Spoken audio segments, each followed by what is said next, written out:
우리나라는 굉장한 부동산 공화국이죠. 부동산 자산 비중이 70%가 넘는 나라는 거의 없다.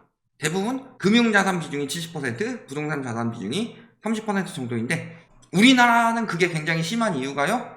부동산이 만만하니까. 부동산이 계속 오른다고 장난질 치기 쉽죠. 부동산은 되게 장난질 치기 쉬운 게요. 부동산은 되게 어려운 거예요, 사실. 주식 분석하듯이 부동산 분석하기는 굉장히 어려워요. 왜냐면 저희 늘 말씀드리지만 경제 상황에 대해서 굉장히 이야기를 많이 하죠. 그리고 지금 그렇게 흘러가고 있죠. 경제 상황을 전반적으로 파악할 수 있는 눈이 있어야 되는데 부동산은 되게 쉽게 설명한다고 하면서 다 빼고 이야기를 하는 거예요. 경제 상황 이런 거 다 빼고 금리 이야기 다 빼고 호재 이야기 하죠. 여기에 무슨 호재가 들어와서 집값이 오를 것입니다. 그 다음에 화폐 가치 하락 이야기를 하죠. 계속 이런 것들로 되게 쉽게 수요 공급 하면서 수요 이야기는 빼고 공급 이야기만 하죠. 이러면서 장난치를 되게 치니까 사람들이 속는 거예요. 그런 부분은요, 부동산의 아주 일부예요. 예를 들어서 전반적으로 파악하기 위해서는 그런 것도 봐야 되고 경제도 봐야 되고 정책도 봐야 되고 여러 가지 다 봐야 되죠. 그런데 그것만 봐요. 그러니까 가르쳐 준 거는 제곱근만 열심히 풀어가지고 제곱근만 배워가지고 나는 수능을 볼 수 있습니다 하고서 수능장에 나가는 거랑 똑같은 거예요. 그러니까 그 부동산 공화국에서 되게 쉽게 생각을 한 거예요. 주식은 분석할 거 많은데 부동산 분석할 게 없어 보인다. 나는 이 지역에 대해서만 알아본다. 발품을 판다. 나는 이만큼 노력했으니까 이건 불로소득이 아니다. 그게 왜 불로소득이 아니에요? 노동이 뭔지를 모르는 인간들이 불로소득이 아니다. 난 발품 팔고 공부하고 했으니까 불로소득 아니다. 이딴 소리 하는데 노동은요, 생산성이 있어야 노동인 거예요. 그러면 나는 집에서 내가 내 다이어트를 하기 위해서 열심히 운동을 해요. 난 노동했으니까 돈을 받아야 되겠어. 이런 식으로 이야기하는 사람이 어디 있어요? 생산성이 없으니까 그건. 그런 거죠. 그런 상황인 거고, 이런 부동산 공화국이 예전에 일본이 무너졌었고 최근에 중국이 무너지고 있죠. 그러니까 중국의 현황이 우리나라 현황과 굉장히 흡사하게 흘러갈 가능성이 높다. 중국이 먼저 선행하고 있을 뿐이지. 그래서 중국의 상황을 한번 봅시다. 자, 중국에서 대단한 이야기가 나왔습니다. 미국에 도전하지 않는다. 시진핑. 중국은 미국의 이익을 존중하며 미국에 도전하거나 미국을 대체하려는 생각을 가지지 않을 것. 여태까지 행보는 그렇지 않았죠. 시진핑은 미국에 엄청나게 도전을 하는 사람이었습니다. 그러다가 지대로 맞고 있는 건데 지금 미국에 도전하고 대체하려고 하는 거 자체가 가장 큰 게 뭐예요? 페트로달러죠. 페트로달러의 도전. 그래서 사우디랑도 연관이 되고 이런 식으로 해가지고 페트로달러 자체가 뭐예요? 원유는 달러로만 거래하도록 만든 게 페트로달러죠. 근데 여기에 도전해가지고 아니 우리 이제 위안으로 가자. 이게 미국에 대한 도전이에요. 근데 왜 도전하거나 대체하지 않을 것 이런 이야기를 하느냐? 경제가 개박살 났기 때문이죠. 중국의 외국인 투자는 18년 만에 최저라고 합니다. 중국에 대한 외국 기업의 투자는 미국과의 긴장, 그 다음에 희미한 성장 전망, 지금 중국 경제는 굉장히 박살이 나고 있습니다. 경제 개혁의 후퇴 가능성에 대한 우려로 18년 만에 최저 수준까지 떨어졌다. 우리 중국 리오프닝 합니다. 리오프닝은 개뿔. 리오프닝 한 게 아니라 결국에는 오픈과 동시에 폐업이죠. 오픈을 하면 뭐예요? 오픈을 해도 저기가 되게 좋은 곳이면 가는데 별거 아닌 것 같으면 안 가죠. 똑같은 거예요. 리오프닝은 했는데 리엔딩이 돼버렸죠. 그래서 외국인 투자도 급감하고 그러면서 경제 성장률 떨어지고 여러 가지 다 안 좋아지니까 심지어는 생산자 물가까지 마이너스로 가고 있습니다. 그래서 생산자 물가가 점점 더 빠르게 떨어지고 있죠. 지금 예측은 4.3% 하락이었는데 4.6%까지 하락했다. 그러니까 지금 물가가 잡히고 있는 것에는요, 첫 번째는 뭐 국제 유가나 이런 것들 전반적으로 떨어진 것도 있지만요, 두 번째로는 세계의 공장이라고 했죠, 중국에서. 그러니까 중국의 생산자 물가가 영향을 많이 주는데 중국의 생산자 물가가 떨어져서 그런 거죠. 사실 풀어놓은 돈에 대한, 그러니까 중국 경기가 침체되니까 인플레이션이 좀 떨어지는 것처럼 보이고 그 영향도 있는 건데 우리나라 같은 경우는 풀어놓은 돈에 대한 긴축 효과는 거의 없었다는 소리예요, 사실. 그리고 중국은 상황이 저렇게 힘들어졌고, 근데 중국의 상황이 저렇게 힘들어진 이유 중에서 가장 큰 역할을 한 게 뭐예요? 당연히 부동산이죠. 중국도 부동산 공화국이기 때문에.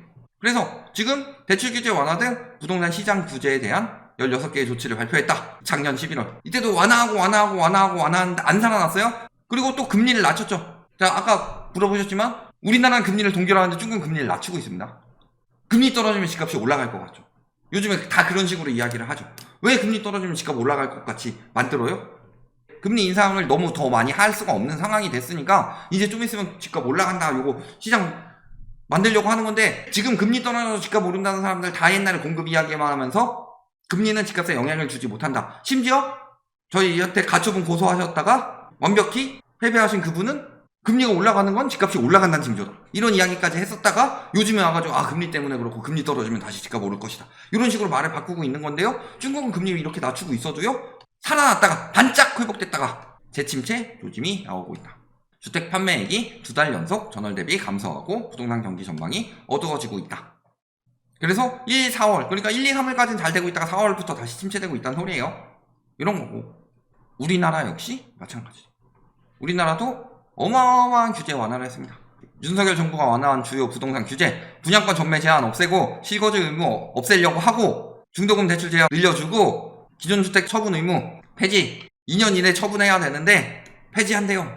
합법적으로 2주택자들을 밀어주겠다 이거죠. 그 다음에 무수인 청약 요건도 무주택자뿐만이 아니라 소유자도. 그러니까 지금 전매 제한 풀고 무수인 청약 자격 요건 풀었으니까 분양시장에 이렇게 사람들이 들어오는 거예요. 분양가 상한제 폐지하고 일부 지역 제외하고 거의 폐지했죠. 안전진단 되게 많이 풀어줬죠. 재건축 초과이익 환수제 폐지 진행하고 있고 주담대 제한도 늘리고 있고 DSR까지 우회하게 해줬고 양도세 세금 중과도 다 없애버리고 규제 지역도 전면 해제했다. 그리고 인위적으로 금리를 낮춰서 관치금융까지 해가지고 부동산 시장이 잠깐 살아났었죠. 물론 지금 부동산 시장이 바로 다시 죽는다까지는 아니더라도요. 조금씩 그런 기미가 나오고 있죠.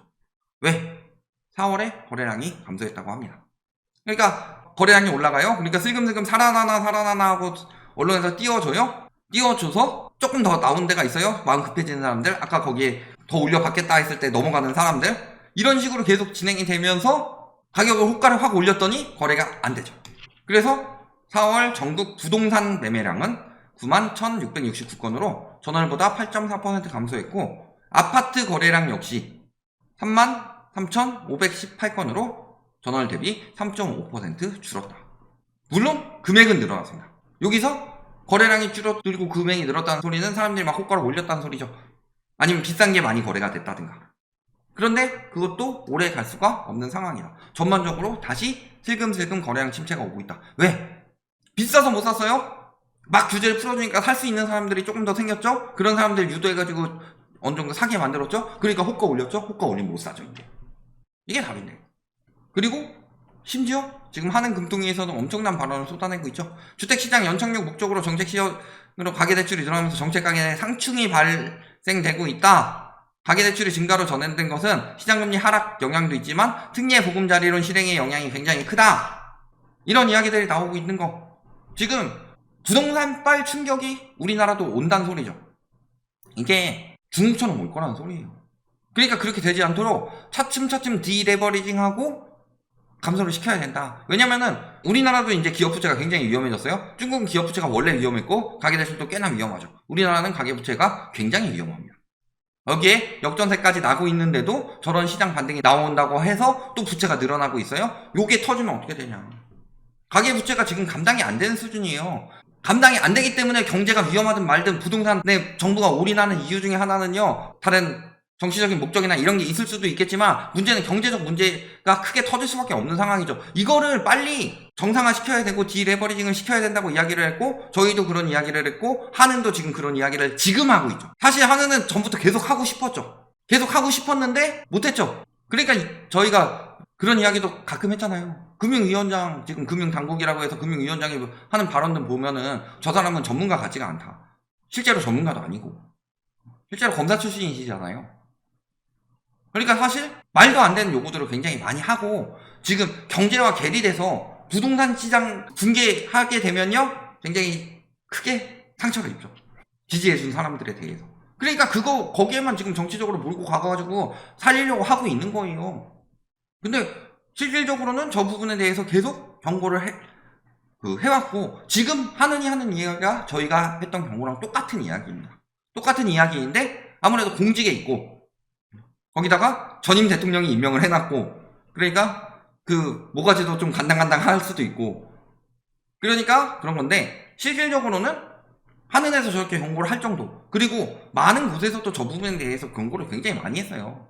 디레버리징에 대해서 한은만 이야기를 했냐 뭐 IMF, OECD 이런 데서 옛날에 저희가 막 자료 들고 와서 했었죠. 우리나라 부동산 문제 해가지고 IMF, OECD 다 와가지고 DSR 이야기하고 DSR 강화해야 되고 그런 이야기 했었는데 심지어 금통위원들도 한은뿐만이 아니라 금통위원들이 하는 이야기예요. 특례 보금자리론이 했다. 연착륙 정책 시행으로 인해서 문제가 생기고 있다. 이거 다 금통위원들이 한 소리죠. 하는 뿐만이 아니라. 이런 상황인 거고, 아무리 금리를 올려봤자, 기준금리 하는 애 기준금리 올려봤자 정부에서 낮춰버리니까 효과가 없어지는 거고. 저렇게 금리만 낮추고 했느냐? 아니에요. 정부에서 돈 어마어마하게 풀었어요. 긴축해야 될 때 돈을 풀었어요. 보시면 어때요? 한은에서 국고채 매입을 3차례에 걸쳐서 해줬죠. 국고채 매입을 하면 어떻게 되죠? 시중에 국채가 줄어듭니다. 국채 가격이 올라가게 되죠. 가격이 올라가면 국채 금리가 떨어집니다. 그러니까 한은에서도 국채 매입해주면서 저런 이야기하면 안 된다, 사실. 국채를 워낙 많이 발행을 했고, 요것을 한은에서 돈 풀어라! 이거는 한은에서 국채를 매입했다는 소리는 한은에서 돈 풀란 소리예요. 정부에서 강요를 했다는 소리고. 그 다음에 정부에서 채권 발행 못하게 만들었죠, 은행채. 그래서 채권 발행을 거의 하지 않았죠. 이 문제는 뭐 때문에 터진 거예요? 이 사람 때문에 터졌죠. 이 사람 때문에 레고랜드 사태 터져서 생겨난 일이죠. 요 문제를 금융권에다가 다 떠넘겨가지고 채권 발행하지 못하도록 만들었죠. 금융당국의 은행채 발행 자제 요청. 그리고 돈을 계속 빼갔습니다. 5대 금융지주 돈 풀어라, 95조 풀어라. 누가? 금융위원장. 금융위원장이 그래놓고서 은행 욕하고 있어요. 시키는 대로 잘 하고 있는데. 그래놓고서 또 금융위원장이 부동산 PF 터지니까 4대 은행 또 돈 115조 풀어라. 국제그룹이라고 아세요? 우리나라 그래도 10위권 안에 드는 그룹이었는데, 당시 전두환 대통령 때 말 안 듣고 돈 내놔라, 한 10억 내놔라, 5억만 할게요. 야, 저기 뭐 하는데 나 좀 찾아와라. 아, 제가 지금 외국에 있어서. 그랬다가 망했죠. 정부에서 압박해가지고 망했죠. 지금 딱 그거 행보랑 똑같은 거 아니에요? 은행들한테 강요하고 있는 게? 왜 자꾸 은행한테 계속 저런 거 강요해가지고 은행권이 계속 죽어나고 있었는데, 이제 그래서 좀 풀어준 게 은행채에 대해서 풀어줬죠? 그러니까 은행에서 은행채 발행을 어마어마하게 하는 이유가 뭐예요? 저런 것들 다 뒤집어 쓰고 있으니까. 예대율 정상화, 유동성 커버리지 비율 정상화 시킨다고 했죠? 그러니까 자금이 더 많이 필요한 거예요. 앞으로는 그 시장이 계속 될 거고. 그러면은 여태까지 낮춰놓은 금리도 효과가 없겠죠. 이런 것까지 생각을 해보시면은 부동산 공화국이 무너지는 건 간단합니다. 부동산 공화국이 돼가지고 막 도구나 카우나 막 들어가서 투기하고 막 그것 때문에 마음 쏠려가지고 막 들어가서 급하게 사고 영끌하고 이런 상황이 됐었는데, 무너질 땐 금방이에요.